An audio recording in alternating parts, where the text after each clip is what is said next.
What's up, everyone? Welcome to Cast and Spear. I'm John, and I'm here with my cousin Bryan Spiritu, who is the best Tenkara fisherman in our family, and he has been using the Dragontail 360, an older version of Dragontail's Tenkara rods. The more, would you say, more entry level? Yeah, I'd say a Dragontail? little more budget.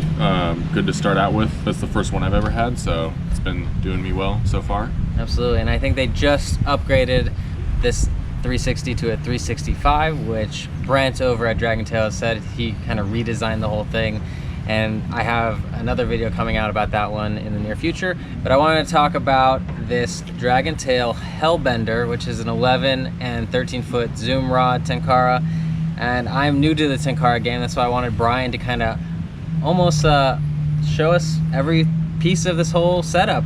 Brent was nice enough to send over some of almost everything that you need to get started, and Bryan can do the honors. It's brand new. Take it away. Walk me through it. So yeah, I'm not super familiar with this specific rod. As he said, I've been using the Shadowfire. So we'll start with the rod holder. This thing's pretty robust. It's metal, nice screw top here. I actually have the same. This comes with on the Shadowfire Dragontail as well. Super strong. I actually ran over mine with my car in an accident. In the garage, fell over, backed over it. Some scratches, but rod was perfectly intact, not even bent. So this is gonna keep your rod super secure, as proven by my clumsiness. Let's shake this out here. Kind of in there, good. It comes with a sock on it, so A nice sock on here to keep it further protected. This is a nice stretchy sock. You just pull that off here, and here we go. So looks like there's a little cap here. There's dual caps, so this is one if you prefer this style of cap, and there's also this plug at the end as well, so you can use either or, a combination of both, depends on how much protection you want. Let's pop this open.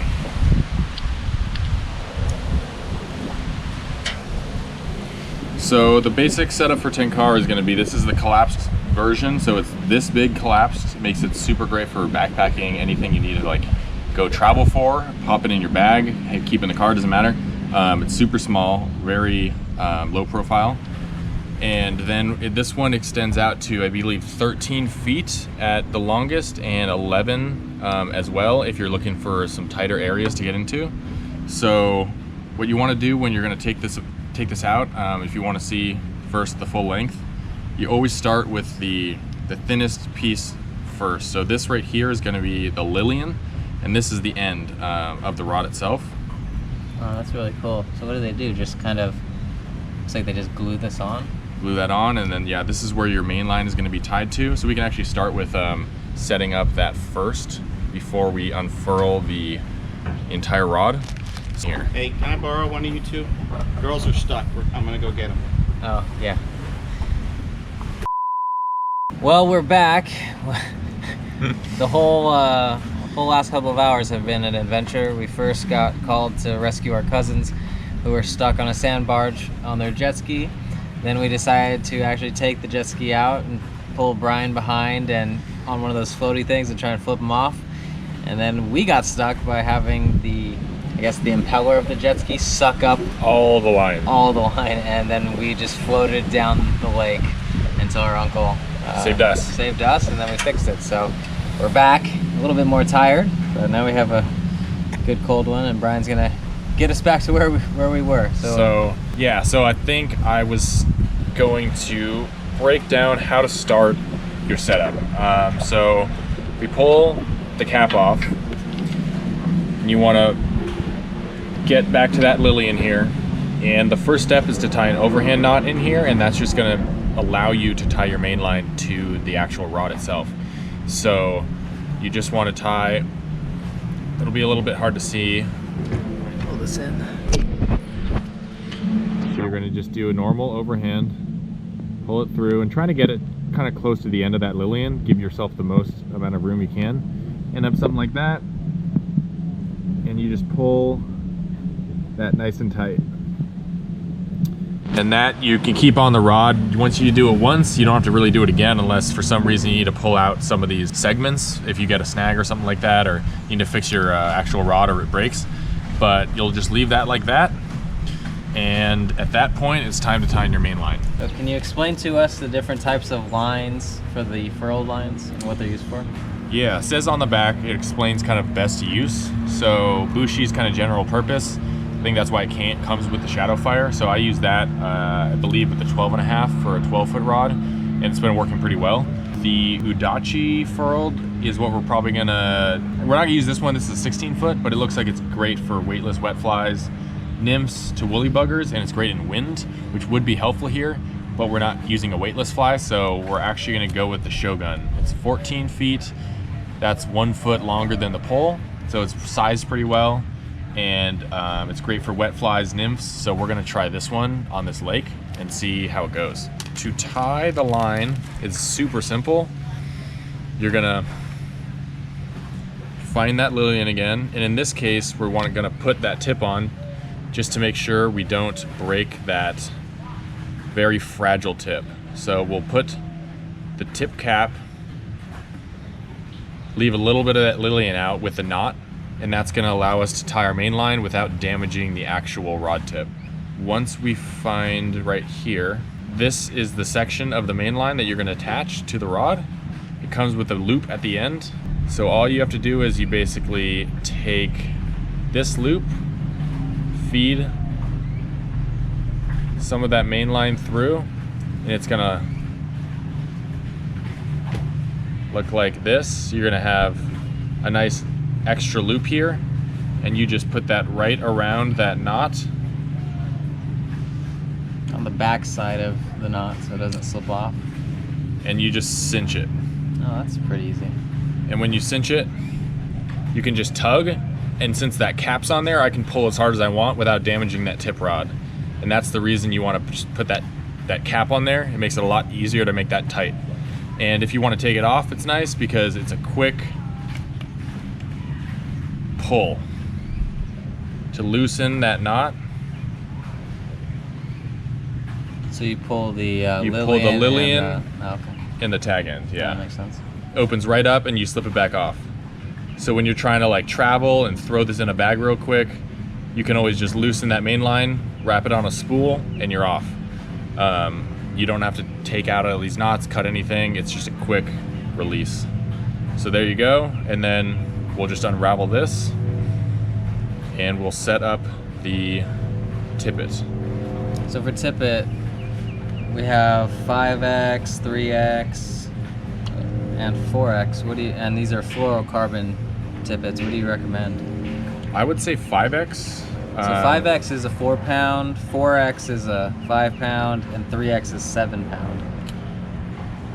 Actually, for this lake, I would say we should go with it. It's probably worth doing the 4X. 4X? They're pretty big fish. You don't want that breaking on you. You want it to be able to break if you get something big that's gonna take your rod down if it's too heavy of a tippet. Wait a second. We have a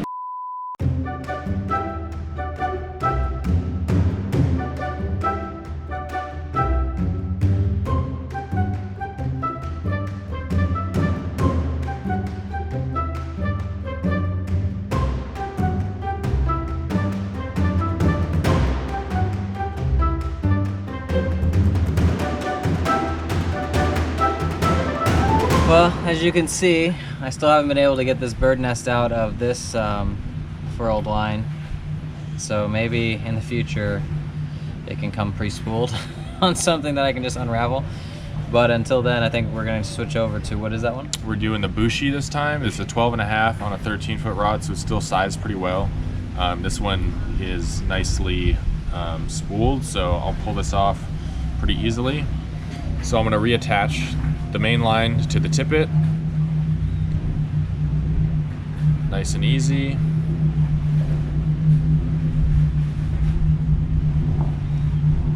And then I will show you some of the action of the rod, because this one is actually a zoom rod, which allows it to be both 13 feet and 11 feet, depending on your application. You can switch it pretty easily.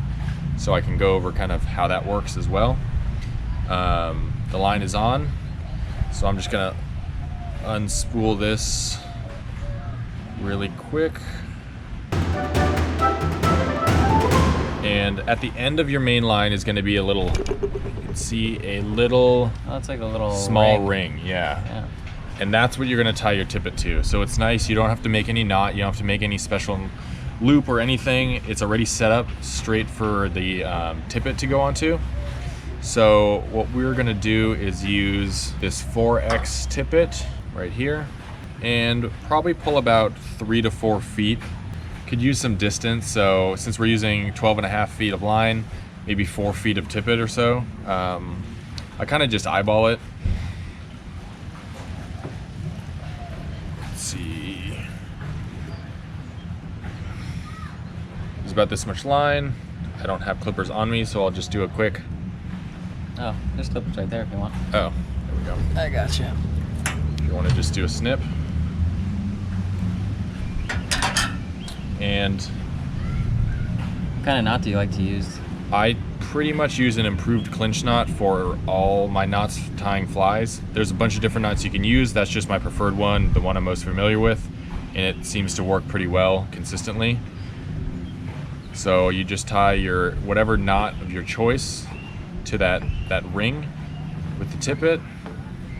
How many spirals do you usually do? I do about 5.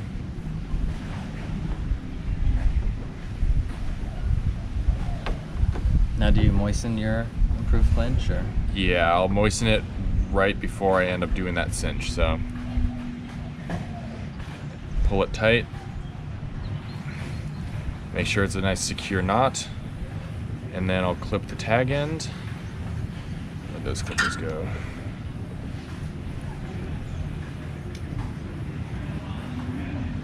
All right.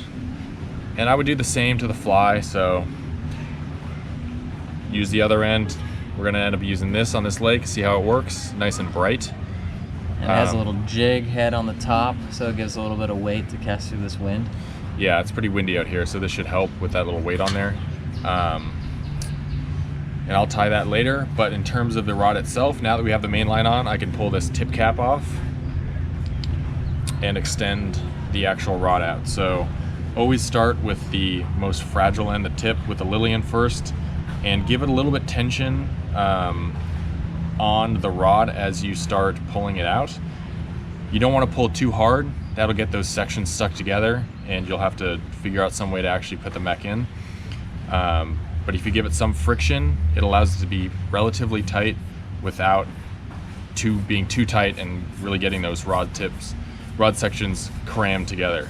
So you pretty much just pull it out until you reach that last section. And in this case, since this is a zoom rod, the last section is technically this bottom one. So if I were to extend this all the way out, it's gonna be a 13-foot rod, but this bottom section can actually stay close to the base. If you want to have a shorter rod, if you're in a tighter spot, a small creek, a little pond, that allows you to get some clearance and get into some of those spots without hitting any trees, hitting any brush, anything like that. In this case, we're in a giant open lake, bank fishing, so we'll just extend to the full capacity of this rod and go all the way to the 13 feet.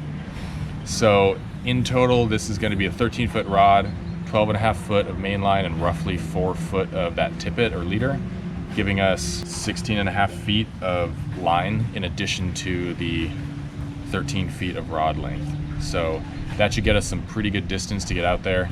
And I'm going to be waiting out there anyway, so we're going to be able to pick up some good spots and try and target some of these bass, crappie, drum. I would love to get at least a 1.2 pound drum.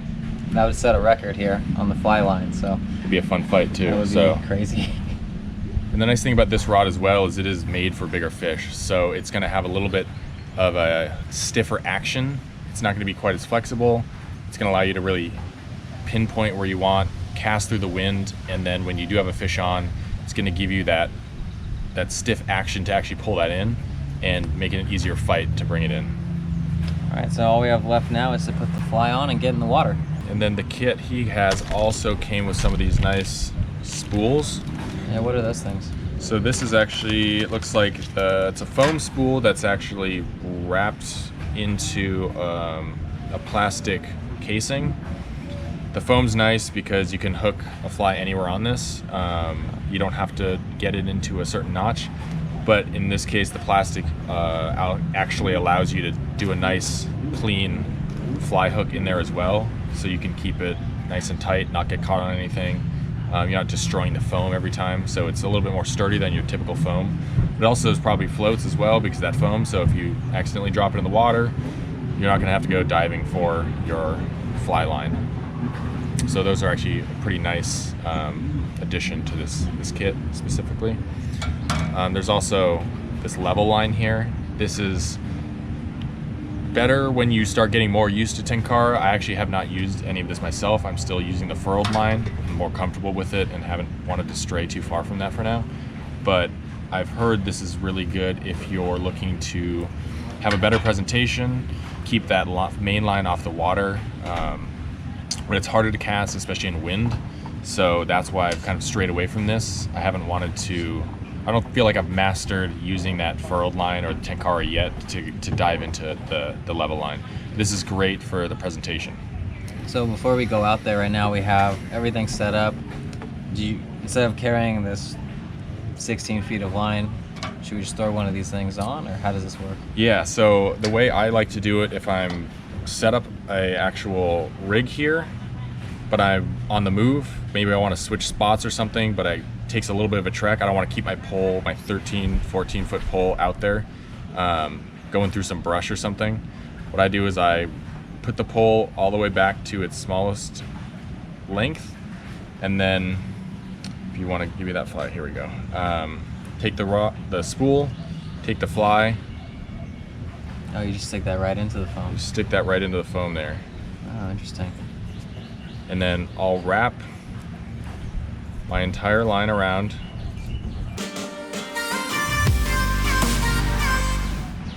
I'm actually much more used to the foam one with a little bit wider of a... Well, that's this one right here. So there's a ultra thin model, and then there's a thicker model. I think I went with the thin one. I like the thicker model better. It's a lot easier to wrap. You have a little bit more space to do that. I didn't realize that I pulled the thinner of the two. And the nice part is they come in different colors, so you can wrap each one of these different style lines and just keep them in your bag with a fly and be able to switch it out real quick on the move, which is nice. And what I like about this is leave a little bit of line left off the spool, and then you just take that spool and you can just drop it down to your handle and it stays on that cork nicely. I did kind of a sloppy job here. Stays on the cork, and you can just take that and move to the next spot. You don't have this giant line, you don't have this giant rod or anything, and then you can just throw it in the side of a cup holder of a backpack or something, move, unfurl, and you're good to go. So it's super great if you're moving spots a lot. This one in particular, you can do that length switch. So if you're at a more open spot, you can get a 13. If you're getting tight, go to the 11. It's super versatile. And yeah. That's pretty much it, right? The only other thing that Brent sent was a whole bunch of flies, which hopefully when I do some backpacking in the next month or so, I'll be busting these out. But for now, on the lake, we'll try this little jig fly, whatever you call it. Never used this one before, but see if we can catch a fish now. Thanks, Brett. Appreciate it. Thanks, Bryan, for the how-to. Let's go catch a fish. To try it out. All right, let's see what we can do with the Tenkara.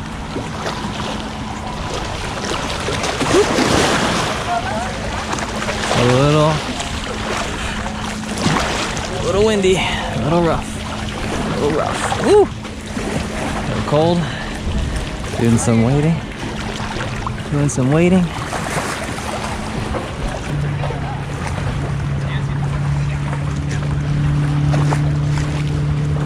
Can't even slingshot it. Why? Because it's so long, the line. But this is so heavy, it's hard to get it from under the water all the way up and out. That's why I'm having trouble. I'm so close to the water. I should be out of the water, huh? Yeah, I should probably be on that thing.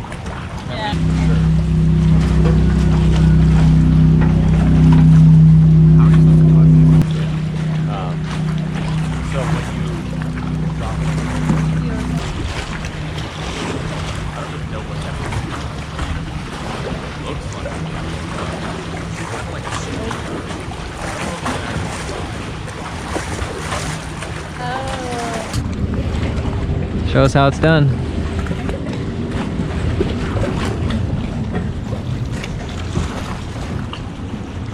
So you don't roll cast. You go back and forth. I'm not good at the roll cast. You get it caught. So what is the proper technique for using this Tenkara?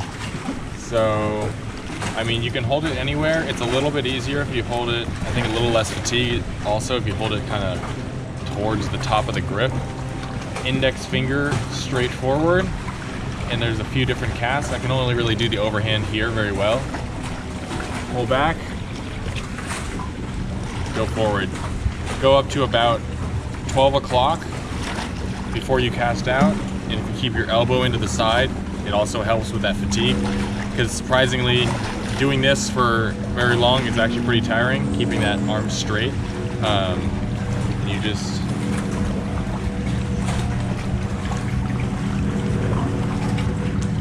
give it that nice overhand action. Right. Wow, that's a bend, man. That's crazy. There he is. Yeah. Oh, he's fighting.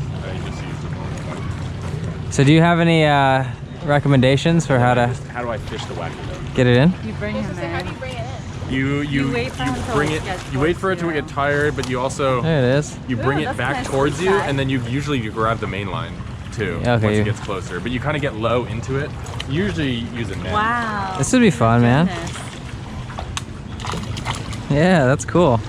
Yeah, like. So you said just bring it in? Yeah. It's tired. Yeah, we should probably let him go. Here, I'll take the count down here. All right, friend. Adios. Muchacho. Come here. He has no energy, but he's like, oh, food. Come on, eat. Which one? Guys, we're filming. We're filming. All right. I don't have my. Are you bringing your phone? So, on the back it explains why you would use which type of line. Wait a second. You want to put a weight? Hey, did you have any conversation with your